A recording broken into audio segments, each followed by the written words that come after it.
دیکھیے ان کی شخصیت کا انالیسس تھوڑا سا دیکھ لیجئے جو ان کے بارے میں سب جانتے ہیں. پہلی بات تو یہ ہے کہ وہ سیاست میں آنا یا کوئی پاور میں آنا یا یہ پالیٹکس کرنا اس طرح یعنی یہ خواب یا خیال لے کے تو وہ بڑی نہیں ہوئی. وہ ایک گھریلو خاتون تھیں، اور جس طرح سے آپ کے علم میں ہے کہ شریف خاندان کی باقی بھی جو خواتین ہیں ان کے نام تو یعنی کسی کو علم میں بھی نہیں ہے. یعنی یہ تو اب پھر سوشل میڈیا کی وجہ سے 4 لوگ شاید جانتے ہوں. پہلے تو مطلب 90 کی دہائی میں کسی کو صحافی بھی صرف وہ جو ان کی بیٹ وغیرہ پہ ہوتے تھے ان کو علم میں ہوتا تھا، ورنہ ان کا نام بھی کسی کو نہیں پتا تھا کہ نواز شریف کی بیٹی ہیں اور ان کا نام مریم ہے. یعنی شادی کے موقع پہ پہلی مرتبہ یہ نام سامنے آیا تھا، اس کے بعد پھر پس منظر میں چلا گیا. بیگم کلثوم نواز کو بھی حالات کے جبر کے تحت آنا پڑا تھا، مریم نواز کو بھی حالات کے جبر کے تحت آ کے لڑنا پڑا. تو اس طرح کی جو شخصیت ہے جو یعنی جب اس کے سر پہ پڑ جاتی ہے تو پھر اس کے بعد پہلی چیز ہوتی ہے دلیری اور جرت. وہ اس نے زمانہ کو گواہ بنا کے اس نے بتایا کہ وہ دلیر بھی ہے، وہ جرت. تو اس نے کوئی خاتون ہوتے ہوئے بھی وہ کبھی روئی پیٹی نہیں، اپنے ہونے جھوٹے مقدمے گرفتاریاں وہ کبھی نہیں روئی. اس نے سر پہ کوئی کالی بالٹی نہیں پہنی، اس نے کوئی خاتون ہونے کا ایڈوانٹیج نہیں لیا. اس نے حتیٰ کہ جب اس کو آفر کی گئی یعنی گرفتاری کے بعد کہ آپ کو گیسٹ ہاؤس ریسٹ ہاؤس کی فیسلٹی دے دیتے ہیں جس طرح بشرا بی بی کو دی گئی ہے بنی گالا کو جیل بنا کر رکھنے کی، مریم نواز نے اس کا انکار کر دیا اور اس نے کہا نہیں، میں اسی موت کی چکی جہاں بھی رکھنا رکھو، میں اپنے باپ کو کمزور نہیں ہونے دوں گی. تو وہ وقت جس وقت نواز شریف کو یوں سمجھیے کہ باقی قوم اور باقی جو تھے ججز اور وہ سارے ایک ٹولہ عمرانی ٹولہ جس نے ارریلیونٹ کرنے کی کوشش کی نواز شریف کو، معاف کیجیے گا نواز شریف کی اپنی پارٹی بھی چوپی ہو کے بیٹھ گئی تھی. تو اس وقت مریم نواز نے انکار کر دیا تھا. اس تمام جبر کے آگے مریم نواز نے انکار کر دیا تھا ہارنے سے، اور اس نے یہ کہا تھا کہ وہ اپنے والد کو یعنی واپس لے کر آئے گی پوری گلوری کے ساتھ، اور وہ جو اس کا مقام ہے کہ سینٹر آف دی اسٹیج یعنی کہ موسٹ ریلیونٹ پرسنالٹی، وہ اس مقام پہ اس کو واپس پہنچائے گی. وہ ارریلیونٹ نہیں ہوا. اس کے بعد ریسٹ از ہسٹری. جس طرح سے اس نے اسٹرگل کی اور آج کے دن بھی نواز شریف خود وزیر اعظم بنے، وہ کسی اور کے سر پہ ہاتھ رکھتے ہیں یا یہ کہ وہ حکومت میں اپنی پارٹی کو کہیں کہ شامل نہیں ہونا، most relevant person is Nawaz Sharif. وہ واپس لے کر آئی مریم نواز، اور اس نے اس کی پارٹی کو زندہ رکھا. اس نے ہارنے سے انکار کر دیا، اور وہ مقابلے کے تمام لوگ، وہ مضبوط ترین پاکستان کی تاریخ کا مضبوط ترین گروپ تھا یہ جو اینٹی نواز عمرانی ٹولہ تھا، کیونکہ واقعی ون پیج تھا، وہ حقیقت میں ایک ون پیج تھا. تو سب پوری ریاستی طاقت اکٹھے ہو کے جنرل مشرف کے دور میں جس طرح نواز شریف اور سب نے بھگتا، یہ والا دور نواز شریف اور مریم نواز نے بھگتا. لیکن مریم نواز نے تو نواز شریف جب چلے گئے، مریم نواز یہاں رہی، اور وہ مطلب اس نے وہ سارا اسٹرگل دیکھی. اس کا مطلب ہے کہ دلیری کا وہاں فقدان نہیں ہے. وہ ایک حوصلہ مند خاتون ہے.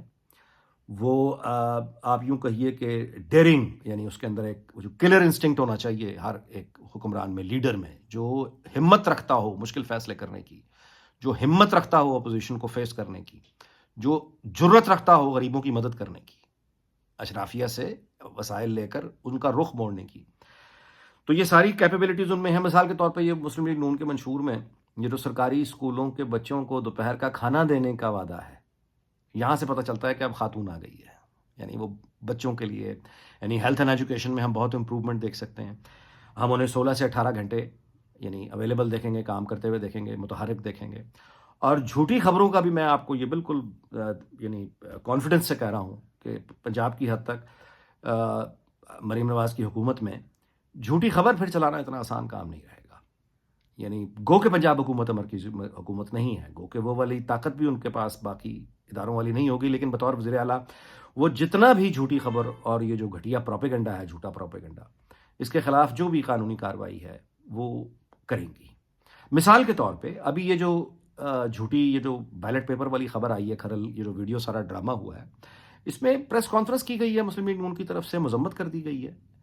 ایف آئی آر تو کوئی نہیں ہوئی، نہ پنجاب پولیس میں کوئی درخواست ہے، نہ ایف آئی اے میں کوئی درخواست ہے. تو یہ فرق ہوگا کہ جب مریم نواز وزیر اعلیٰ ہوں گی تو یہ جھوٹے پروپیگنڈے کرنے والے جو ہیں وہ سوشل میڈیا پہ ہو یا ریگولر میڈیا پہ ہو، ان کے خلاف فائنلی ہم قانون کی حکمرانی قائم ہوتے ہوئے دیکھیں گے کہ جو جھوٹی خبر چلائے گا اب اس کو ثابت کرو، ورنہ اپنی خواہشات کو خبر بنا کے بیچنا، جھوٹی یہ ڈرنگ بازیاں کرنا، فلمیں بنانا اور اس طرح سے ویوز لینا، ڈالر کمانا، یہ ان کے اوپر قانون کی حکمرانی مجھے پوری امید ہے کہ مریم نواز قائم کریں گی. دیکھیے باقی رہی مہنگائی وغیرہ یہ تو ہوگی, اگلے 18 مہینے سخت ہیں, سب کو پتہ ہے. لیکن اگر اچھی گورننس دی جائے, اچھی گورننس کے ساتھ آپ ایک اسٹیبلٹی کے ساتھ اگر آپ جو بزنس گروپس ہیں ان کو ایک اچھا انوائرمنٹ دینے میں کامیاب ہو جائیں, بیوروکریسی کو ایفیشینٹلی رن کرنے میں کامیاب ہو جائیں, جتنا ریلیف بھی آپ غریبوں کو دے سکتے ہیں, جیسے سرکاری اسکول میں بچوں کو کھانا دینے کا معاملہ ہے, تو اگر نیت ہو تو کام خدمت جو ہے وہ کی جا سکتی ہے. مریم نواز ایک کامیاب وزیر اعلیٰ ہوں گی, اور اگر ہمارے خدا کرے کہ ہمسایوں کو ساتھ سب کے ساتھ تعلقات اچھے ہوں, خاص طور پہ بھارت کے ساتھ اگر اچھے ہو گئے رواں سال میں, بے شک اینڈ تک بھارت میں نواز شریف صاحب کی بہت عزت ہے, بین الاقوامی دنیا میں بہت عزت ہے ان کی. تو ایک تو مریم نواز نے وہ اب انہیرٹ کرنا, یعنی مریم نواز نے اندرون ملک تو جانشینی لے لی ہے نواز شریف کی, لیکن انٹرنیشنل کمیونٹی میں جو رسپیکٹ ہے وہ ابھی انہوں نے انہیرٹ کرنی ہے. تو بھارت کے ساتھ اگر ہمارے تعلقات اچھے ہو جاتے ہیں, کو ٹریڈ کو دیکھیے, بھارت کے ساتھ پاکستان کے تعلقات اچھے ہونے کا مطلب ہے کہ اس میں عام آدمی کا فائدہ ہے. امریکہ اور یورپ کے ساتھ تعلقات اچھے ہونے کا فائدہ مطلب یہ ہے کہ اس میں اشرافیہ کا فائدہ ہے, صرف ان کا, نیچے آدمی کو کوئی لینا دینا نہیں ہے. بھائی یہاں ٹماٹر پیاز رول رہا ہوتا ہے ہمارے پاس, بھارت میں اس کی 4 گنا یعنی مہنگے وہ بک رہا ہوتا ہے, ان کو مل نہیں رہا ہوتا, وہاں رول رہا ہوتا ہے ٹماٹر پیاز, ہمارے یہاں 4 گنا بلیک پہ نہیں مل رہا ہوتا. یہ غریب آدمی کا فائدہ ہے ٹماٹر پیاز. اس کے بعد پھر آنا جانا.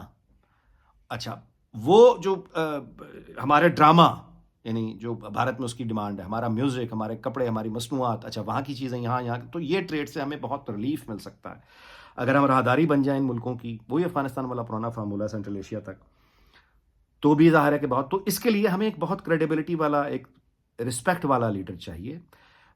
اگر تو نواز شریف مطلب ہے یعنی خود وہ یہ فیصلہ کرتے ہیں کہ انہوں نے خود وزیر اعظم بننا ہے تو بھی بہت اچھا ہے, لیکن اگر وہ یہ فیصلہ کریں کہ انہوں نے خود نہیں بننا اور وہ نیچے مریم نواز کو 18 سے 20 مہینے تک سپروائز کرنا چاہتے ہیں تو بھی بہت اچھا فیصلہ ہے. لیکن اس انتشار سے آگے نکلنے کی آپ یوں کہیے تمام اداروں کو اکٹھا ہونا ہوگا. اگر یہ صرف حکومت پہ ڈال دیا گیا, جیسے میں نے پہلے گزارش کی ہے کہ اپنا اپنا حصہ لینے سارے آتے ہیں, جج بھی چاہے فارغ کر دے, میڈیا بھی چاہے فارغ کر دے, سرکاری ملازم بھی چاہے فارغ کر دیں, اور جب ذمہ داری اٹھانے کی بات آئے تو صرف سیاستدان اٹھائے, ایسا نہیں ہو سکتا. جس طرح اپنا حصہ لینے سارے آتے ہیں, مل کر کام کرنا ہوگا. رول آف لا صرف ایک واحد ایسی چیز ہے, رول آف لا, جو اس چیز کو انشور کر سکتا ہے. اس دعا کے ساتھ کہ اللہ تعالیٰ پاکستان اس کے تمام ہمسایوں دنیا بھر کو شاد اور آباد رکھے. آپ سے اجازت چاہتا ہوں, اگلے ویلاگ میں ملاقات ہوگی. اپنا بہت خیال رکھیے گا. اللہ حافظ.